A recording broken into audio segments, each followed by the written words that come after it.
Asalamu alaykum. Si kama wachezaji tunaujua umuhimu wa mechi ya kesho, kwa hiyo kila mchezaji ana focus kwa ajili ya pointi 3 ya mchezo wa kesho.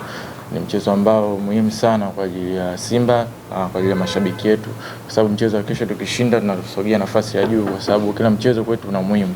Kwa hiyo si focus yetu ni mchezo wa kesho kupata pointi 3. Hussein, kama wachezaji wao mnazungumza nini kuelekea mchezo? Mfano kama mchezo mgumu dhidi ya Dodoma, mnaongea nini nyie kama wachezaji? Nadhani kwenye ligi mchezo yote ni migumu, kwa hiyo kila mchezo sisi kwetu ni finali, kwa sababu hamna mchezo ambao sio muhimu, kwa sababu kila mchezo ukishinda unapata pointi 3. Kwa hiyo kila mchezo kwetu ni muhimu katika ligi.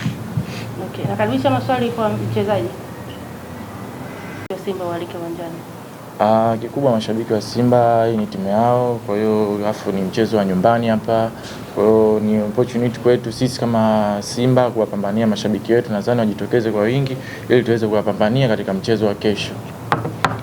Okay, shukrani sana. Naam, hao walikuwa ni timu ya Simba. Ni wakati wa kuwasikiliza timu ya Dodoma Jiji. Yuko hapa mwalimu Amani Josia pamoja na mchezaji Waziri Junior ambao watazungumza kwa niaba ya benchi la ufundi Dodoma Jiji namna ambavyo wao wamejipanga kwa kabili timu ya Simba kesho majira ya saa 12 jioni katika uwanja wa KMC.